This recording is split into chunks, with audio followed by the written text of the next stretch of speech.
dia faly miaraka antsika indray tonga soa eto amin'ny fandarana soa ty malio fandaharana izay mampahafantatra antsika ny momba ny fahadiovan-tanàna Toliara. Dia reto indray ireo lohatenintsika androany.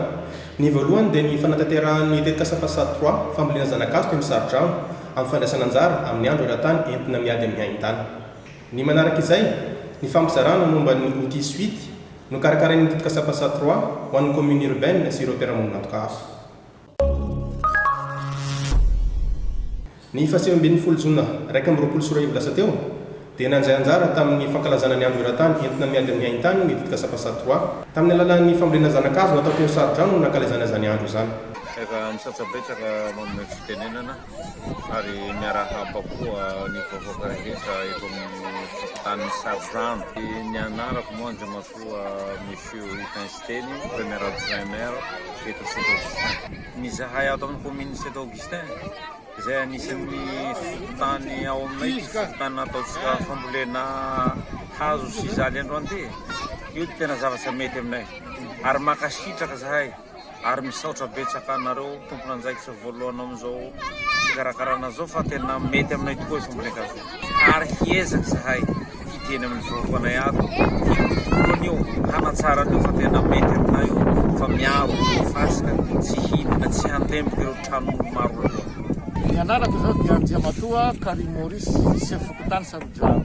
Navitsika dia navitsika ny fokon'olo leto indrindra fa ireo vehivavy nandray anjara antsaky ny sy andavana ka na meta na mita iraky zay natanjaky tazy avy amin'ny ianareo tokony anjaky tsara avy amin'ny avironoma-mantany. Efa misaotra ireo fokon'olo fa tsy ho nivitako zao chef fokontany io laha tsy ireo fokon'olo na zay niarany ombonambo teto nanao ny any tsy ho zavatsy na mitaza atsaka ny sy andavana amin'izao asa ataonao eto zao. Ny fihetseham-ponay aloha le faly zahay satria tanànay ity moa dilovinay azy io ho ampo. Ka le misaotra anareo bevata anareo mba nanday sy zaly zao aminay etoa mba hiaro tanànay toy amin'ny fasy toy mba handeha so mba tsy ho ampo. No fasy tika mba handeha lavitsy mba tsy ho avy amin'ny tanonay reo fa tanonay reo maro simba. Ka le faly zahay lahy nandesanareo sy zaly reo aminay toa mba hasoa tanànay toy. Ty fanatanako zahay vehivavy hanentanaho amin'izy vehivavy io hanonjaky raha io satria raha io fa hiaro tanànay toy. Ka raha te hiaro tanànay toy hanentanan'izy vehivavy namboly raha io nandroany io zahay mba tokony mba hihetsiketsiky hanonjaky io raha io mba hasoanay. Tsy raha ndatiraiky ho soa io fa zahay aby amin'ny tanà toeto ho soanay. Ny faharoa amby roapolo jona 2024 lasa teo ny tetika sapasady 3 dia nizara ny vokatry ny fiofanana izay nataony ho an'ny commune urbaine ny Toliara sy ireo mpiara-monina antoka hafa. Mikasika ny outil suite ny fifampizarana izay fitaovana ahafahana mandrefy mientona mangeza hafanana na ny gaz à effet de serre izay ateraky ireny fakitsoka ireny izany. Familana Zoravelo Andrea, merci chef de projet Pasady 3. Anio faharoa amby volana Jiona 2024 dia tonga teto amin'ny restaurant Étoile de Mer izahay avy ao amin'ny WHH miaraka amin'ny mpiara-monina antoka voalohany amin'ny resaka fitampanana fako dia ny commune urbaine zany a. Eo ihany koa zareo avy ao amin'ny DRED, ny DREH ary ny société Malio mba hiaraka hijery ny mahakasika ny mety ho vokatry ny fako amin'ny tsindra eo amin'ny tontolo iainana. Ny tena tiana ho resahana akato zany dia mahakasika ny gaz à effet de serre na ny entina mangeja hafanana izay mety azo avy amin'ny vokatry ny fako izay ratsy tantana. Ka tato anatin'izany atrikasa izany zahay dia nandinika manokana mahakasika ny atao hoe outil suite na fitaovana anankiray izay entina mba ahafahana mandrefy ireo karazana gaz à effet de serre avy amin'ny fako ireo.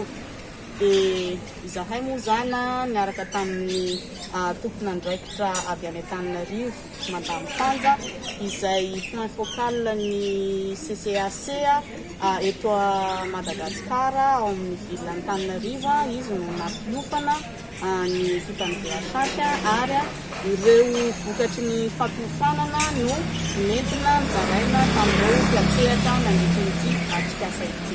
Alpira solitena amin'ny tanàna. Volontaire misoro con WHH amin'izao ately zao. Ny faharoa isaorako madame Fanta izay avy Antananarivo, le formateur nanao an'ity ately ity. Izay ny commune urbaine ny Toliara angamba mazava fa ny fomba fiarana amin'ny double viasasy hatravo zay ka hatravo zao dia tsara ary mandeha amin'ny ara-dalàna. Ka noho zany ty ately ity dia karazany avantage be dia be ny zavatra lesona mitsoahan'ny commune urbaine Toliara. Ka zay ny teneniko hoe ty ately ity dia manome tombony be ho an'ny Toliara. Araka ny teneny madame le formateur teo, tsy maintsy misy engagement ny commune zany. Dia araka resatresaka teo moa zany tsy misy maharatsy amin'ny fitirany CCAC ny commune urbaine Toliara. Raha vao miditra ao anatin'ny CCAC zany ny commune urbaine dia tsy maintsy miditra amin'ny engagement. Vonona zany ny commune urbaine Toliara hanapitateraka ny zavatra.